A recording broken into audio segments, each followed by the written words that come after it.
I still remember the afternoon. I walked through my front door and found Patricia Belmont, our ever self-important HOA president, crouched in the middle of my living room with a tote bag stuffed full of my own belongings. She was muttering about proper color coordination while rummaging through my bookshelf like she was reorganizing a showroom instead of burglarizing a home. What she didn't know, what she couldn't have known, was that 3 hidden cameras were capturing every bizarre second. 2 hours later, I watched from behind my front window as police officers escorted her across my lawn in handcuffs, her perfectly pressed blazer creased and rumpled from the metal restraints. But I'm getting ahead of myself. Let me back up and explain how the most controlling woman in Maple Grove Estates finally met the one person she couldn't intimidate.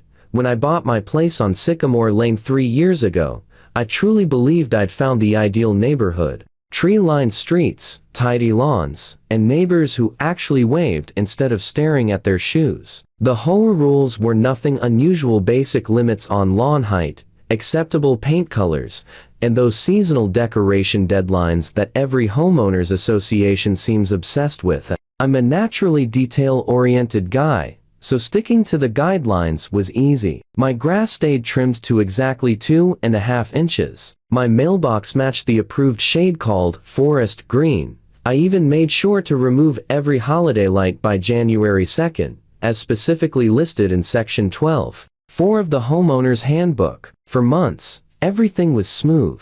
Then everything changed. Patricia Belmont was elected HOA president 18 months ago. And from that moment, the world flipped upside down. Patricia was a real estate agent in her early 50s, with an inflated sense of authority and a personality sharp enough to cut glass. She treated the neighborhood like her personal fiefdom. Within weeks, she began issuing violation notices for things that weren't remotely part of the rules. My neighbor got written up because his doormat was excessively whimsical. Another family received a citation for owning overly cheerful garden gnomes. Patricia would march up and down the streets twice a day, clipboard tucked under her arm like a weapon, hunting for imaginary infractions. My first real taste of her dictatorship came on a chilly Tuesday morning in March. I was outside sipping coffee on my porch when Patricia stormed up my driveway, her heels clacking against the pavement with drill sergeant intensity. "Mr. Davidson," she announced, using a tone usually reserved for war crimes, "we need to talk about your window treatments." I glanced over at my windows, confused. I had plain white blinds, nothing flashy at all. "They're creating an asymmetrical appearance from the street," she continued, gesturing dramatically with her clipboard. "The slats on your living room blinds are angled differently from the ones in your bedroom." At first, I honestly thought she was joking, but when I realized she wasn't, I tried to reason with her. "Patricia, there's nothing in the HOA rules about blind angles. I've read the entire document." Twice, her face went tomato red, and she jabbed her pen toward me like she was about to write a citation directly on my forehead. "The guidelines clearly state that homes must maintain a harmonious appearance. Your blinds are disrupting the visual flow of the entire block." That was the moment I knew Patricia wasn't just strict, she had lost touch with reality. Over the next few months, the violations escalated. I received a warning claiming my porch had excessive decorative elements, referring to a tiny wind chime my daughter made in art class. My flower pots, plain terracotta pots identical to half the ones on the street, were suddenly inconsistent with neighborhood aesthetics. Every notice came with bolder threats of fines, and Patricia began loitering on the sidewalk in front of my home, snapping photos and scribbling notes on her beloved clipboard. The turning point came in early June, when little things around my home started changing. One morning, a wind chime vanished entirely. A week later, I came home to find my flower pots rearranged in what Patricia must have considered a more appropriate layout. Decorative stones I'd placed around my garden bed were mysteriously gone. At first, I chalked it up to my imagination.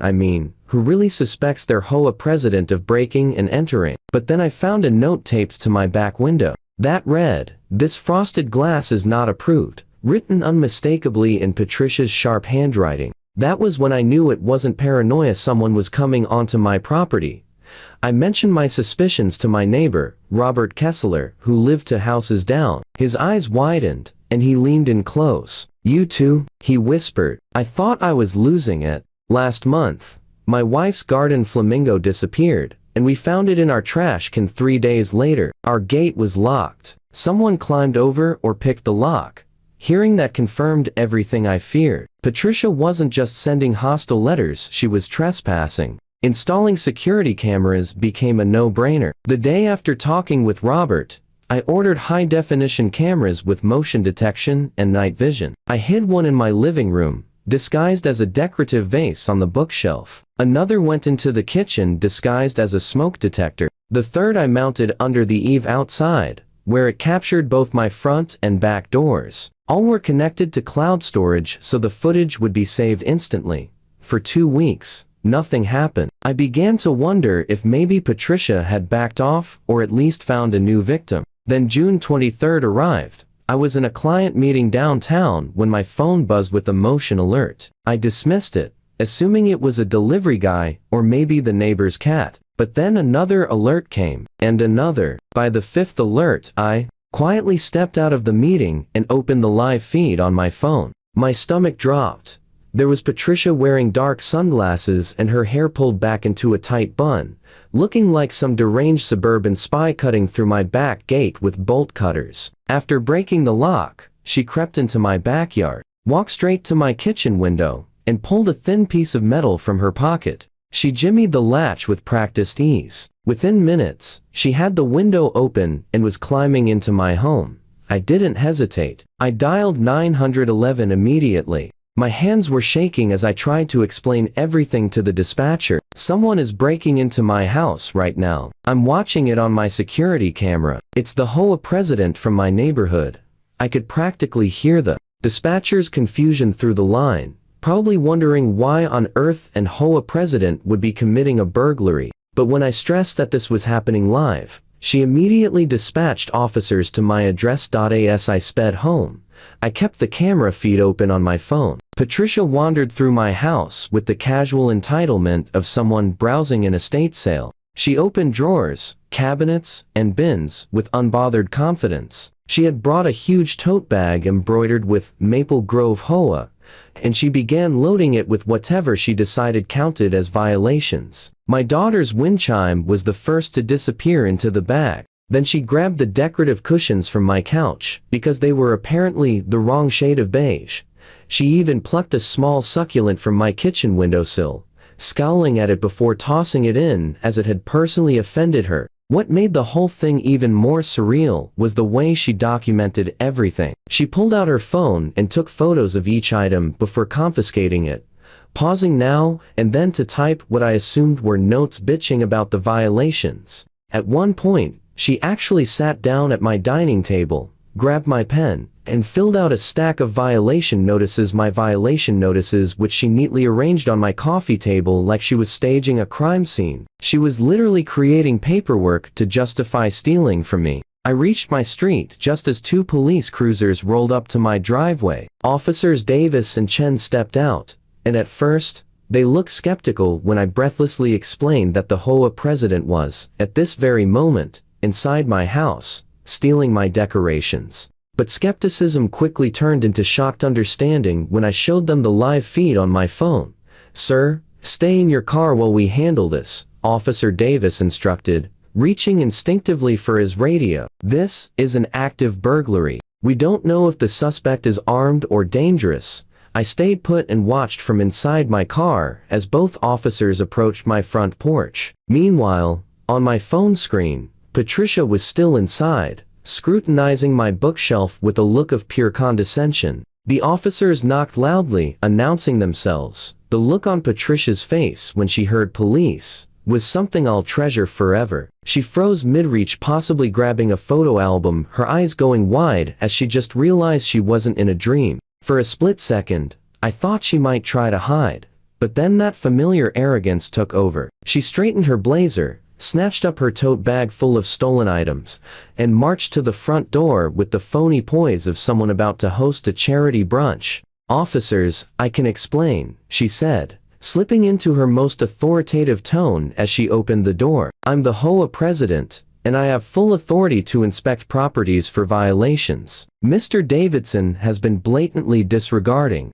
our community standards, and I was simply documenting the infractions." Officer Chen's eyebrow shot up. "Ma'am, are you admitting that you entered this residence without permission?" Patricia's certainty flickered. "I didn't break in. I used my authority as HOA president to conduct a necessary inspection." What happened next felt like watching a courtroom drama unfold on my lawn. Officer Davis asked Patricia to step outside, which she did while clutching her overflowing tote bag as if it were evidence of righteousness instead of theft. When he asked her to show them what was inside, she scoffed, but handed it over. Out came my daughter's wind chime, my cushions, my succulent, even a little wooden sign from my hallway that said, "Home Sweet Home."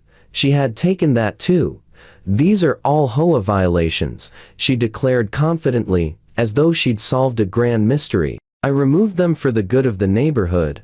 Meanwhile, Officer Chen pulled me aside. "Sir, let me confirm some details. This woman does not reside here, correct?" I confirmed she didn't. "And you did not give her permission to enter?" I shook my head firmly. "Does she have a key?" Another no. "So she forced her way through your gate and broke in through the window." I played the footage for him, and his expression hardened instantly. "Sir, this is breaking and entering, burglary, and property damage. We'll need full copies of the footage for our report."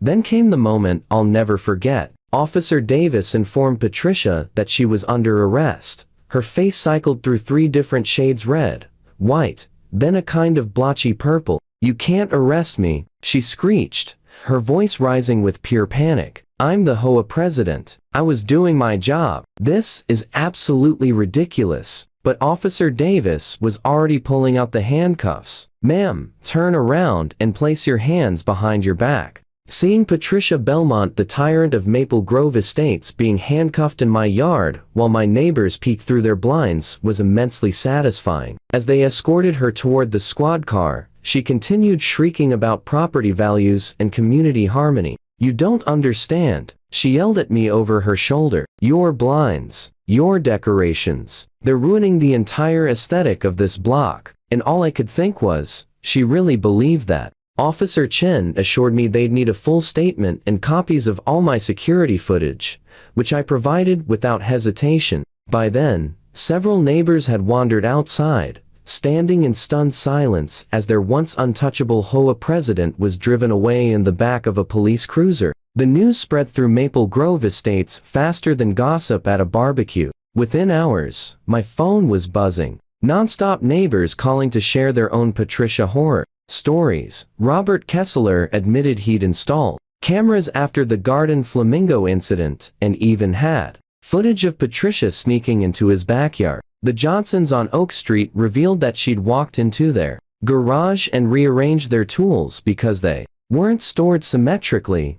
And gentle old Mrs. Patterson finally confessed that Patricia had let herself into her home under the guise of checking for safety hazards, but had actually taken pieces from her prized ceramic cat collection. By the next morning, the local news had scooped up the story. HOA president arrested for breaking into homes made for a sensational headline, especially once reporters got hold of the security footage. The clip of Patricia climbing through my window with her HOA tote bag went viral almost instantly. Someone even turned her mugshot into a meme with the caption, "When you take your job way too seriously."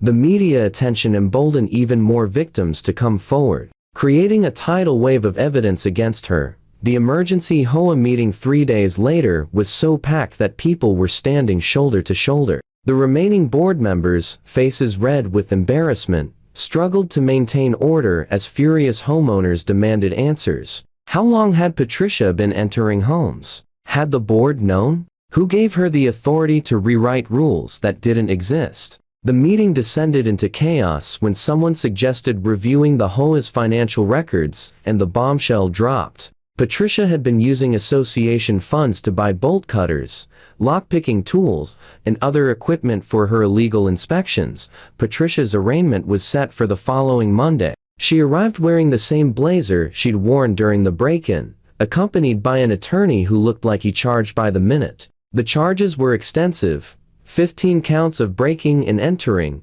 15 counts of burglary, 1 count of property destruction from my gate, and misappropriation of HOA funds. Prosecutor Janet Hong, a no-nonsense, razor-sharp woman, presented the security footage and testimony from a parade of homeowners. Patricia's lawyer tried to argue she believed she had implied consent due to her role as HOA president, but Judge Morrison shut that down immediately. "Miss Belmont," the judge said, his voice stern and unwavering, "being HOA president does not give you the right to enter people's homes. It does not give you the right to remove their property, and it certainly does not entitle you to use association funds for criminal acts." Patricia tried to speak, but her attorney quickly placed a hand on her arm to silence her. "The evidence against you," the judge continued, "is overwhelming. You admitted to entering homes. You were recorded on camera, and you left behind violation notices documenting your own crimes. Your actions represent a disturbing pattern of abuse." Though the trial date was set for September, Patricia's life unraveled almost immediately. The State Real Estate Commission suspended her license pending the outcome of the criminal case. Her brokerage fired her within hours, unwilling to be associated with a realtor who broke into clients' houses. The HOA board held another emergency vote, removed her from her position, and began reviewing every violation she'd issued. Most were tossed out as nonsense, and several homeowners started preparing civil lawsuits for harassment and emotional distress. As September drew near, Patricia's attorney reached out about a plea deal. The evidence was so damning that going to trial would almost certainly mean maximum sentences on every charge. Prosecutor Hong offered a deal: plead guilty to 5 counts of breaking and 1 count of misappropriation of funds, serve 18 months in minimum security prison, pay full restitution to all victims, and complete 300 hours of community service. Patricia initially refused, still convinced she'd been doing her duty, but her lawyer eventually convinced her that facing 15 burglary charges could land her in prison for decades. The day Patricia Belmont stood before Judge Morrison to enter her guilty plea, the courtroom was filled with Maple Grove residents. Patricia looked smaller than I'd ever seen her, shoulders hunched, eyes glued to the floor, her usual authoritarian posture gone. As part of the plea, she had to articulate her crimes aloud. "I entered homes without permission," she murmured, barely above a whisper. "I took property that wasn't mine. I used HOA funds for personal purposes." Each admission seemed to physically drain her, as though confessing was somehow more painful than the punishment itself. Judge Morrison accepted the plea, but delivered a final, sharp reprimand. "Miss Belmont, you violated the most fundamental trust of a community. Neighbors should feel safe in their homes, safe from strangers, and especially safe from those in positions of authority. You abused your power in a way that damaged this neighborhood profoundly." The sentence of 18 months incarceration, $30,000 in restitution, and 300 hours of community service reflects the seriousness of your crimes. As he read the sentence, Patricia's face crumpled. The reality of losing her freedom for a year and a half hit her with brutal clarity. She slowly turned toward the gallery filled with her former neighbors, perhaps hoping for a sympathetic face, but found only stern expressions and tightly crossed arms. When the bailiff stepped forward to escort her into custody, Patricia finally broke down in tears. Her carefully styled hair fell loose as she shook her head, sobbing in disbelief. The woman who had terrorized Maple Grove Estates for 18 months was led away in handcuffs, finally forced to face the consequences of her obsessive need for control.